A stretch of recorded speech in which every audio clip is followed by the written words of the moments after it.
Hey Alteno, this is Grey Archon. I have a more casual video for you today. I am working on another one of my deep dives, and that should hopefully be out in a few weeks, but today I want to talk about Ascension Day.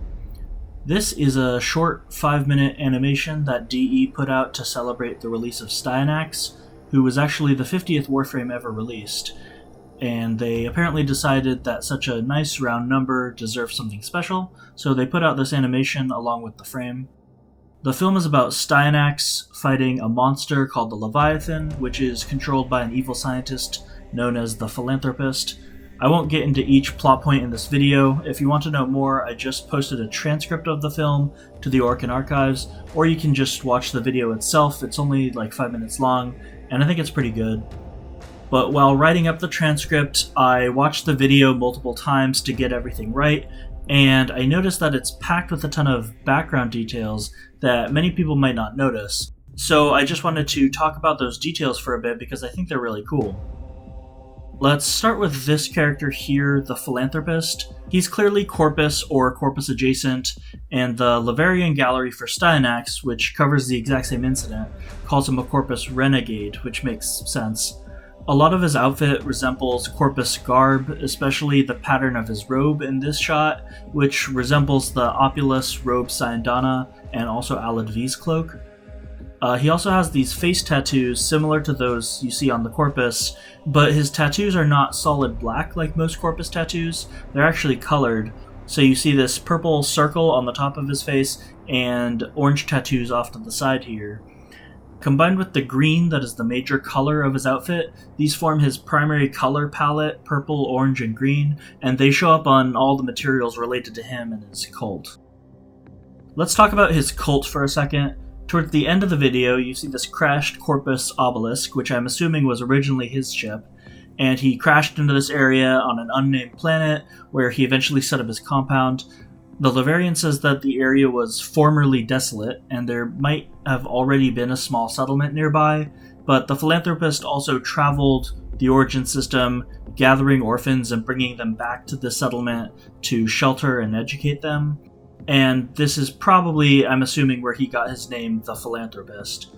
He was able to use his scientific knowledge to increase their crop harvests and probably help out in other ways, which the townfolk apparently thought was worthy of worshipping him. They began to build up this cultural cult around the Philanthropist, much like their village is literally built around the ruins of his ship. And then here you see this area that looks like a church or a cathedral with stained glass portraits of the Philanthropist saving children, and so that further ties into this religious theme. You also later see this big door, which is clearly an Oregon door like those seen on Earth or Lua, and so I think this settlement might also have been built around an old Oregon ruin, perhaps. This background image that DE released on Twitter gives you a better look at part of the village. The film is centered around the celebration of Ascension Day, which is when one of these orphans comes of age and is, quote, taken to dwell with the Philanthropist in eternal paradise. It's this really big celebration, and you can see the colonists are wearing costumes with the Philanthropist's colors of purple, orange, and green, with this, green circle thing on the chest, and a hat that sort of resembles a Corpus crewman's helmet. And they even wear face paint that resembles the Philanthropist's specific tattoos, or at least the purple circle on the forehead. So there's a lot of copying of the Philanthropist's exact look, which really reinforces this idea of a cult being built around him. And here you've probably noticed what I think is one of the most interesting details of this whole film, which is the purple flower motif that the Philanthropist also seems to have adopted. In the church area, all these portraits show the Chosen holding a big purple flower, and the flowers are also all over the floor here and painted onto the drums in this hallway, and also on the back of the green jumpsuit uniforms that the Chosen wear during Ascension Day. The purple flower, of course, to the Tenno is most associated with the lotus, and so its use by the Philanthropist is very intriguing. There doesn't seem to be a direct connection with the lotus. It doesn't really make sense, so I'm not sure if this is supposed to be a coincidence, or maybe the philanthropist is just picking up on some sort of latent Lotus mythology that's present in the origin system or something. He's clearly taken this symbol for himself, and it's very interesting to think about the reasons for that, because it's never brought up at all or ever explained. So, when Arya goes into the philanthropist's lab, or at least the upper portion of his lab, we see these specimen tanks behind him. It's a little hard to make out in the video, but if you look at the concept background images for the film, you can see them more clearly. This is from the ArtStation profile of Juliet Buttigieg, who worked on the animation for DE. There's a link in the video description to her website. Here you see that the specimens are an infested maggot, or possibly a Deimos cryptolex, they're very similar, a Furliac pod, Mutalist Alid V's infested collar, and Lavos's transmutation probe. The Mutalist collar doesn't actually appear in the film because you never see the lab from this exact angle, but all of these, except the transmutation probe, have to do with the infestation, and that sort of gives you a quick preview of the kind of research this guy does with the chosen orphans later on. I want to take a sidebar here and compare the philanthropist to Alid V. They occupy very similar slots in Warframe's story. They're both mad scientist corpus guys who are known to work with the infestation, but the philanthropist has all these interesting details and character design. I haven't even mentioned yet his little half fringe of hair and how he mirrors it with his half cape. Alid V has a comparatively much more simple design, which makes sense. He's from a much older period in Warframe's story.